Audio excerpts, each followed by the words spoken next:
Got everybody, okay. Well, good afternoon, everyone. Today, I'm pleased to announce nominations and staff for critical foreign policy and national security positions in my administration. It's a team that will keep our country and our people safe and secure. And it's a team that reflects the fact that America is back, ready to lead the world, not retreat from it, once again sit at the head of the table, ready to confront our adversaries and not reject our allies, ready to stand up for our values. In fact, in calls from world leaders that I've had, about 18 of them or 20 so far, I'm not sure the exact number, in the weeks since we won the election, I've been struck by how much they're looking forward to the United States reasserting its historic role as a global leader, both in the Pacific as well as the Atlantic, all across the world. The team meets this moment, this team behind me. They embody my core beliefs that America is strongest when it works with its allies. Collectively, this team has secured some of the most defining national security and diplomatic achievements in recent memory, made possible through decades of experience working with our partners. That's how we truly keep America safe, without engaging in needless military conflicts and our adversaries in check and terrorists at bay. And that's how we counter terrorism and extremism, control this pandemic and future ones, deal with the climate crisis, nuclear proliferation, cyber threats and emerging technologies that spread authoritarianism, and so much more. And while this team has unmatched experience and accomplishments, they also reflect the idea that we cannot meet these challenges with old thinking and unchanged habits. For example, we're going to have the first woman lead the intelligence community, the first Latino and immigrant to lead the Department of Homeland Security, and a groundbreaking diplomat at the United Nations. We're going to have a principal on the National Security Council whose full-time job is to fight climate change. For the first time ever, that will occur. And my national security team will be coordinated by one of the youngest national security advisors in decades. Experience and leadership, fresh thinking and perspective, and an unrelenting belief in the promise of America. I've long said that America leads not only by the example of our power, but by the power of our example. And I'm proud to put forward this incredible team that will lead by example. As Secretary of State, I nominate Tony Blinken. He's one of the better prepared for this job. No one's better prepared, in my view. He will be the Secretary of State who previously served in top roles on Capitol Hill, in the White House, and in the State Department. He delivered for the American people in each place. For example, leading our diplomatic efforts in the fight against ISIS, strengthening America's alliance and positions in the Asia-Pacific, guiding our responses to the global refugee crisis with compassion and determination. And he will rebuild morale and trust in the State Department, where his career in government began. And he starts off with the kind of relationships around the world that many of his predecessors have had to build over the years. I know. I've seen him in action. Tony's been one of my closest and most trusted advisors. I know him and his family, immigrants and refugees, a Holocaust survivor, who taught him to never take for granted the very idea of America as a place of possibilities. Possibilities.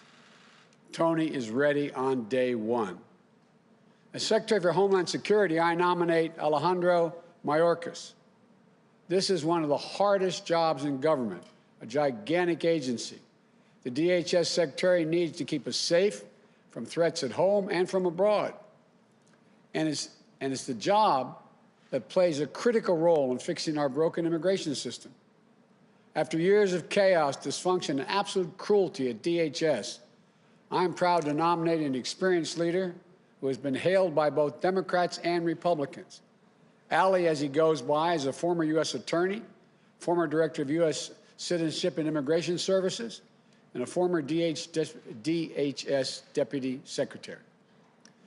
Helped implement DACA, prevented attacks on the homeland, enhanced our cybersecurity, helped communities recover from natural disaster, combated Ebola and Zika. And while DHS affects everyone, given its critical role in immigration matters, I'm proud that for the first time ever, the department will be led by an immigrant, a Latino, who knows that we are a nation of laws and values. And one more thing. Today's his birthday. Happy birthday, man. Happy birthday. He's 21. As a director of national intelligence, I nominate Avril Haines, the first woman ever to hold this post. To lead our intelligence community, I didn't pick a politician or a political figure. I picked a professional. She is eminently qualified. Former deputy director of the CIA, former deputy national security advisor to President Obama, and a fierce advocate for telling the truth and leveling with her decisions with the decision makers. Straight up. Nothing unnecessary. I know because I've worked with her for over a decade. Brilliant, humble, can talk literature and theoretical physics, fixing cars, flying planes, running a bookstore cafe, all in a single conversation because she's done all that. And above all, she gets word of a threat, if she gets word of a threat coming to our shores, like another pandemic or foreign interference in our elections, she will not stop raising alarms until the right people take action. People will be able to take her word because she always calls it as she sees it. I believe we are safer with Avril on the watch. I think she can make a great contribution. And as United States Ambassador to the United Nations, I nominate Linda Thomas Greenfield, a seasoned and distinguished diplomat with 35 years in the Foreign Service who never forgot where she came from, growing up in segregated Louisiana. The eldest of 8, her dad couldn't read or write, but she says he was the smartest person she knew. First in her family to graduate from high school, then college, with the whole world literally ahead of her, as her dad and mom taught her to believe. Post in Switzerland, Pakistan, Kenya, the Gambia, Nigeria, Jamaica, Liberia, where she was known as the People's Ambassador. Willing to meet with anyone, an ambassador, a student, working people struggling to get by, and always treating them with the same level of dignity and respect. She was our top State Department official in charge of African policy during the Ebola crisis. She received overwhelming support from her fellow career Foreign Service officers, and she'll be at cabinet status because I want to hear her voice on all the major foreign policy discussions we have. And my national security advisor, I choose Jake Sullivan. He's once-in-a-generation intellect with experience and temperament for one of the toughest jobs in the world. When I was vice president, he served as my national security advisor. He was a top advisor to Secretary of State Clinton. He helped lead the early negotiations that led to the Iran nuclear deal. He helped broker the Gaza ceasefire in 2012, played a key role in Asian-Pacific rebalance in our administration.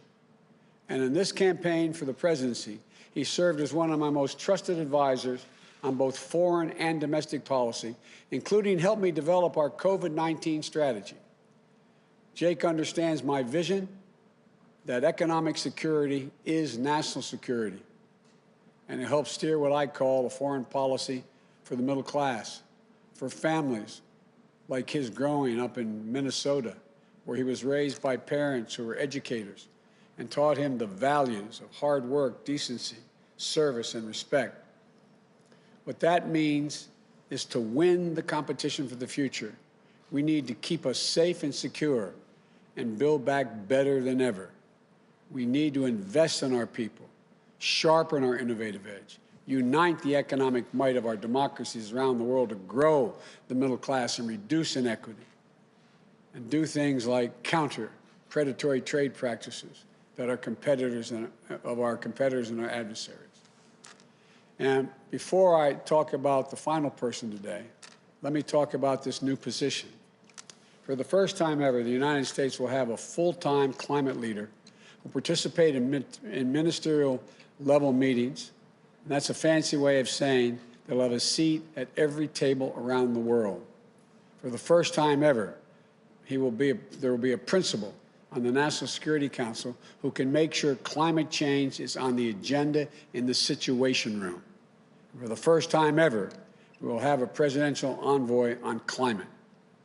He will be matched with high-level White House climate policy coordinator and policy-making structure to be announced in December. And that'll lead efforts here in the United States to combat the climate crisis, mobilize action to meet the existential threat that we face. Let me be clear. I don't for a minute underestimate the difficulties of meeting my bold commitments to fighting climate change. But at the same time, no one should underestimate for a minute my determination to do just that. And as for the man himself, if I had a former Secretary of State who helped negotiate the Paris Climate Accord, or a former presidential nominee, or a former leading senator, or the head of a major climate organization for the job, they would show my commitment to the United States and the whole world. The fact that I picked the one person who is all of these things speaks unambiguously to my commitment. The world will know that with one of my closest friends, John Kerry, he's speaking for America on one of the most pressing threats of our time. No one I trust more. To this team, I thank them for accepting this call to service. And for their families, I thank you all for your sacrifice. You know, we could not do this without you, in my view. Together, these public servants will restore America globally, its global leadership, and its moral leadership, and will ensure that our service members, diplomats, and intelligence professionals can do their job free of politics. They'll not only repair, they'll also reimagine American foreign policy and national security for the next generation. And they'll tell me what I need to know, not what I want to know, what I need to know. To the American people, this team will make us proud to be Americans. And as more states certify the results of this election, there's progress to wrap up our victory.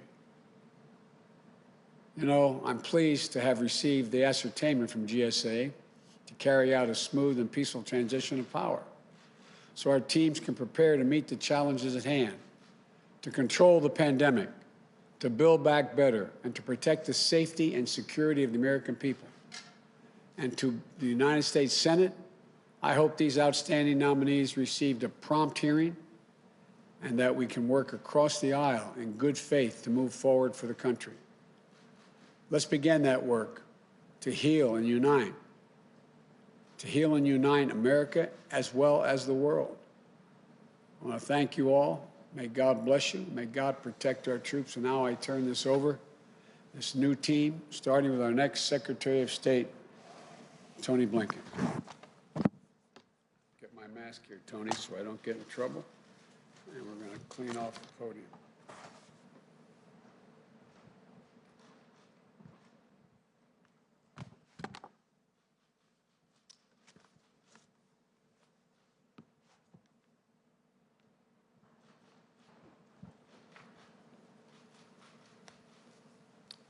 Good afternoon. Mr. President-elect, Vice President-elect Harris, thank you for your trust and your confidence. If confirmed by the United States Senate, I will do everything I can to earn it. Mr. President-elect, working for you, having you as a mentor and friend, has been the greatest privilege of my professional life. So many people have brought me to this day, from college classmates to bandmates, my colleagues in the Clinton and Obama administrations, in the Senate, and at the State Department. I thank them all, and I ask forgiveness for my insatiable appetite for bad puns. Mostly, I'd like to thank my family, sisters and sisters-in-law, brothers-in-law, nieces and nephews, my wonderful in-laws, the Ryans, and especially my wife, Evan Ryan, and our children, John and Lila. They are truly my greatest blessings. For my family, as for so many generations of Americans, America has literally been the last best hope on earth. My grandfather, Maurice Blinken, fled pogroms in Russia and made a new life in America. His son, my father, Donald Blinken, served in the United States Air Force during World War II and then as a United States ambassador. He is my role model and my hero. His wife, Vera Blinken, fled communist Hungary as a young girl and helped future generations of refugees come to America. My mother, Judith Pizar, builds bridges between America and the world through arts and culture. She is my greatest champion. And my late stepfather, Samuel Pizar, he was one of 900 children in his school in Białystok, Poland, but the only one to survive the Holocaust after 4 years in concentration camps. At the end of the war, he made a break from a death march into the woods in Bavaria. From his hiding place, he heard a deep rumbling sound. It was a tank, but instead of the Iron Cross, he saw painted on its side a 5-pointed white star. He ran to the tank. The hatch opened. An African-American GI looked down at him. He got down on his knees and said the only 3 words that he knew in English that his mother had taught him before the war: God bless America. That's who we are. That's what America represents to the world, however imperfectly. Now, we have to proceed with equal measures of humility and confidence.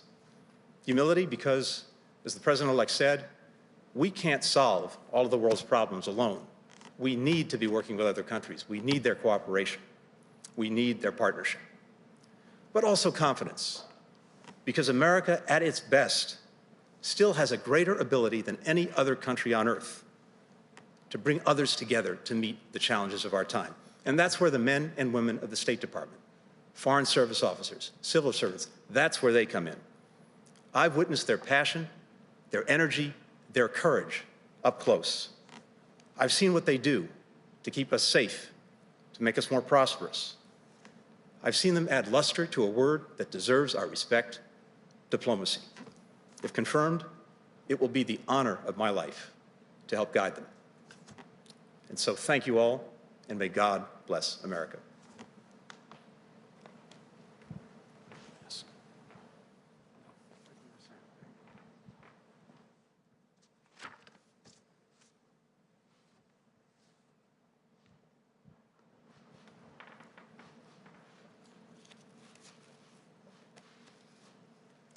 Good afternoon, Mr. President-elect, Madam Vice President-elect. Thank you for placing your trust in me to lead the Department of Homeland Security. Thank you for the privilege of returning, with the consent of the Senate, to government service as a member of your administration. It is the honor of a lifetime. The Department of Homeland Security has a noble mission: to help keep us safe and to advance our proud history as a country of welcome. There are more than 240,000 career employees who selflessly dedicate their talent and energy to this mission. Many risk their lives in doing so. I would be honored to return to the department and support these dedicated public servants in fulfilling their responsibilities and realizing our country's greatest hopes, all in partnership with the communities we serve. For 12 years, I had the privilege to stand in a federal courtroom and announce Alejandro Mayorkas on behalf of the United States of America. The words "on behalf of the United States of America" meant everything to me and to my parents, whom I think of today and every day. My father and mother brought me to this country to escape communism. They cherished our democracy and were intensely proud to become United States citizens, as was I.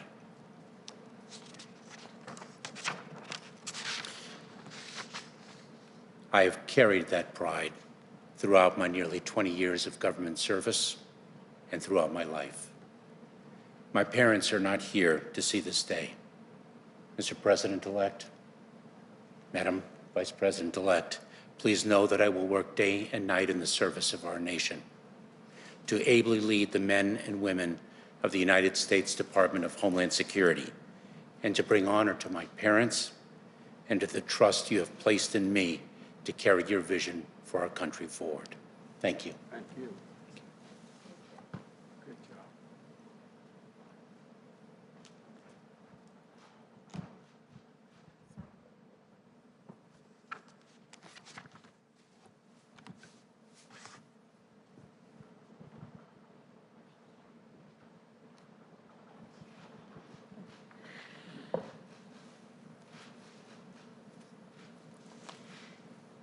Mr. President-elect, Madam Vice President-elect, I am grateful and even more so humbled by the trust that you placed in me for this role. I'm especially honored to be standing not only by your side, but also alongside some of the most talented and inspiring public servants this country has ever seen. I know, Mr. President-elect and Madam Vice President-elect, that you have selected us not to serve you, but to serve on behalf of the American people, to help advance our security, our prosperity, our values, that the call to service in this role is what makes this nomination such a tremendous honor. If afforded the opportunity to do so, I will never forget that my role on this team is unique. Better than that of a policy advisor, I will represent to you, Congress, and the American public, the patriots who comprise our intelligence community. Mr. President-elect, you know that I have never shied away from speaking truth to power, and that will be my charge as Director of National Intelligence. I've worked for you for a long time, and I accept this nomination knowing that you would never want me to do otherwise, and that you value the perspective of the intelligence community, and that you will do so even when what I have to say may be inconvenient or difficult, and I assure you there will be those times. And finally, to our intelligence professionals, the work you do, oftentimes under the most austere conditions imaginable, is just indispensable. It will become even more complex because you will be critical to helping this administration position itself not only against threats such as cyber attacks or terrorism and the proliferation of nuclear, biological, or chemical weapons, but also those challenges that will define the next generation, from climate change to pandemics and corruption. And it would be the honor of a lifetime to be able to work alongside you once again to take these challenges on together. Thank you so much. Thank you.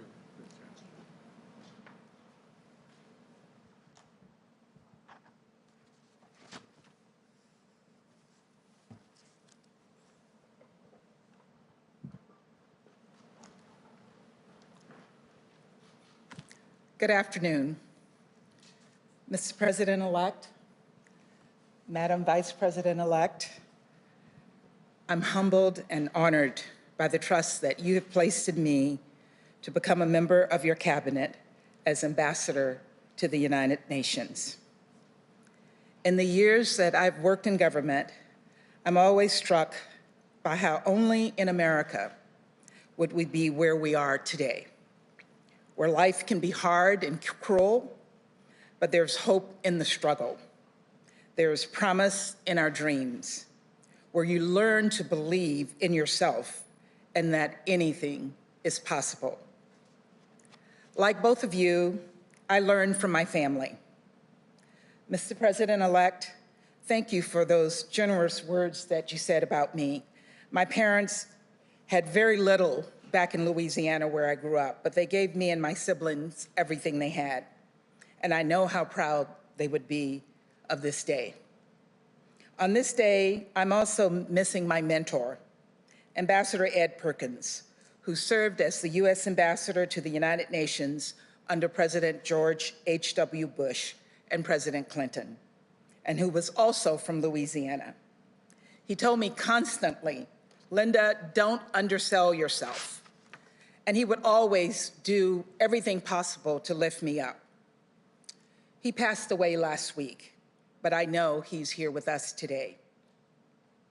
And on this day, I'm thinking about the American people, my fellow career diplomats and public servants around the world. I want to say to you, America is back. Multilateralism is back. Diplomacy is back. Mr. President-elect, I've often heard you say how all politics is personal, And that's how you build relationships of trust and bridge disagreements and find common ground. And in my 35 years in the Foreign Service across 4 continents, I put a Cajun spin on it. I called it gumbo diplomacy. Wherever I was posted around the world, I'd invite people of different backgrounds and beliefs to help me make a roux and chop onions for the Holy Trinity and make homemade gumbo. It was my way of breaking down barriers, connecting with people, and starting to see each other on a human level. A bit of lagniappe is what we say in Louisiana. That's the charge in front of us today. The challenges we face, a global pandemic, the global economy, the global climate change crisis, mass migration and extreme poverty, social justice, are unrelenting and interconnected, but they're not unresolvable if America is leading the way. Thank you.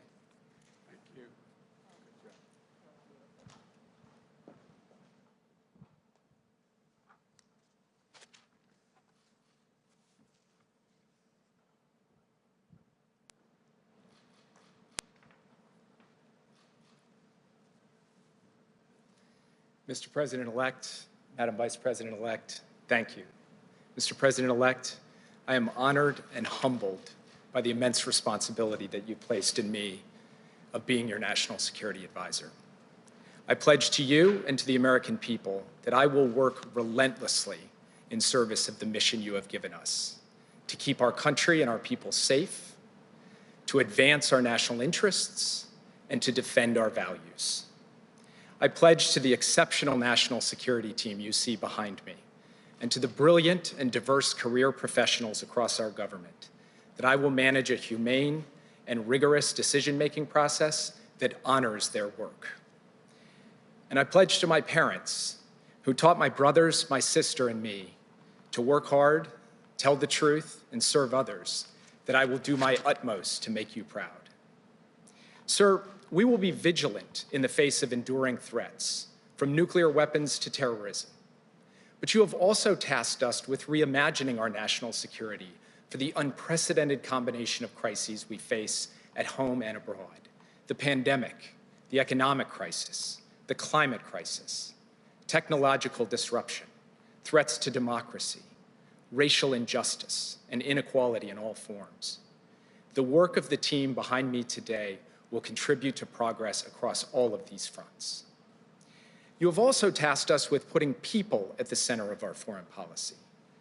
You've told us that the alliances we rebuild, the institutions we lead, the agreements we sign, all of them should be judged by a basic question: will this make life better, easier, safer for families across this country? Our foreign policy has to deliver for these families. And perhaps most importantly, you've tasked us with helping unite America, as you said in your remarks, through our work, to pull people together to tackle big challenges. My wife, Maggie, the love of my life and my partner in all things, served as a senior advisor to Senator John McCain. She and I shared this commitment to common ground deep in our bones. To the American people, I had the honor of serving as Joe Biden's national security advisor when he was vice president. I learned a lot, about diplomacy, about strategy, about policy, but most importantly, about human nature. I watched him pair strength and resolve with humanity and empathy. That is the person America elected, and that is also America at its best. So, Mr. President-elect, thank you for giving this kid from the heartland an extraordinary opportunity to serve the country I love.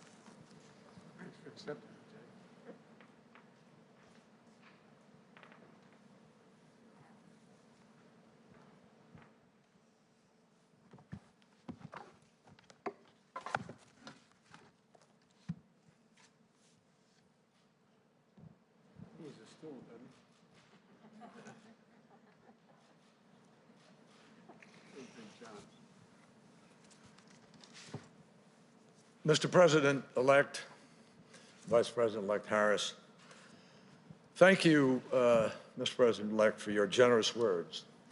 And most of all, thank you for the trust and the responsibility of this appointment. I will do all in my power to live up to your expectations and to this moment for our country and for the world. And I begin by thanking my family for empowering me and encouraging me to take this task on. Secretary-designate Blinken, we've worked together for many years on the Foreign Relations Committee and at Foggy Bottom, and it will be a huge pleasure to partner with you again. You will be a terrific secretary. Mr. President-elect, you've put forward a bold, transformative climate plan. But you've also underscored that no country alone can solve this challenge. Even the United States, for all of our industrial strength, is responsible for only 13% of global emissions. To end this crisis, the whole world must come together. You're right to rejoin Paris on day one, and you're right to recognize that Paris alone is not enough. At the global meeting in Glasgow 1 year from now, all nations must raise ambition together, or we will all fail together. And failure is not an option. Succeeding together means tapping into the best of American ingenuity, creativity, and diplomacy, from brain power to alternative energy power, using every tool we have to get where we have to go. No one should doubt the determination of this president and vice president. They shouldn't doubt the determination of a country that went to the moon, cured supposedly incurable diseases, and beat back global tyranny to win World War II. This kind of crisis demands that kind of leadership again, and President Biden will provide it. The road ahead is exciting, actually. It means creating millions of middle-class jobs. It means less pollution in our air and ocean.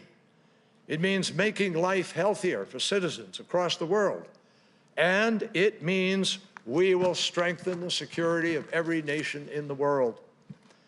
In addressing the climate crisis, President-elect Joe Biden is determined to seize the future now and leave a healing planet to future generations. 57 years ago, this week, Joe Biden and I were college kids when we lost the president who inspired both of us to try to make a difference. A president who reminded us that here on earth, God's work must truly be our own.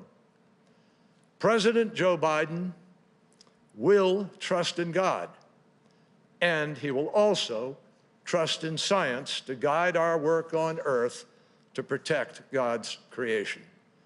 Mr. President-elect and Vice President-elect Harris, I look forward to getting to work.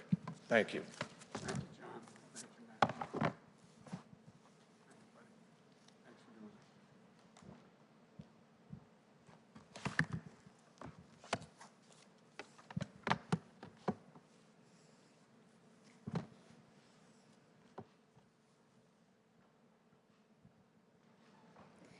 Thank you, Secretary Kerry.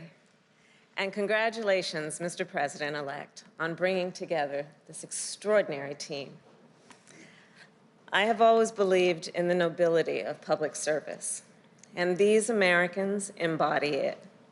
Their lives and careers are a testament to the dedication, sacrifice, and commitment to civic responsibility that have strengthened our democracy and kept America's promise alive for more than 200 years. President-elect Biden and I have long known that when we were elected, we would inherit a series of unprecedented challenges upon walking into the White House.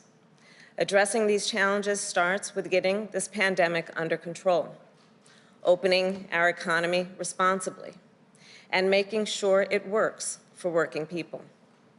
And we also know that our challenges will require us here at home to overcome those issues that block our ability to proceed.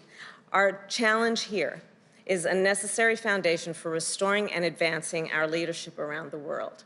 And we are ready for that work. We will need to reassemble and renew America's alliances, rebuild and strengthen the national security and foreign policy institutions that keep us safe and advance our nation's interests, and confront and combat the existential threat of climate change that endangers us all. I take these issues very seriously. My whole career has been about keeping people safe, from serving as district attorney to California's Attorney General to the United States Senate, where I have served on the Intelligence and Homeland Security committees. I have come to know firsthand the gravity of the challenges and threats facing the United States. And over the past few months, I have also come to know the sound judgment, expertise, and character of the people on this stage. I can say with confidence that they are, to a person, the right women and men for these critical positions. And I look forward to working alongside them on behalf of the American people and on behalf of a president who will ask tough questions, demand that we be guided by facts, and expect our team to speak the truth, no matter what. A president who will be focused on one thing and one thing only: doing what is best for the people of the United States of America. When Joe asked me to be his running mate, he told me about his commitment to making sure we selected a cabinet that looks like America, that reflects the best of our nation. And that's what we have done. Today's nominees and appointees come from different places. They bring a range of different life and professional experiences and perspectives. And they also share something else in common: an unwavering belief in America's ideals, an unshakable commitment to democracy, human rights, and the rule of law. And they understand the indispensable role of America's leadership in the world. These women and men are patriots and public servants to their core. And they are leaders, the leaders we need to meet the challenges of this moment and those that lie ahead. Thank you. Thank all of you for accepting. We appreciate it. Thank you. All right. Thank you, folks.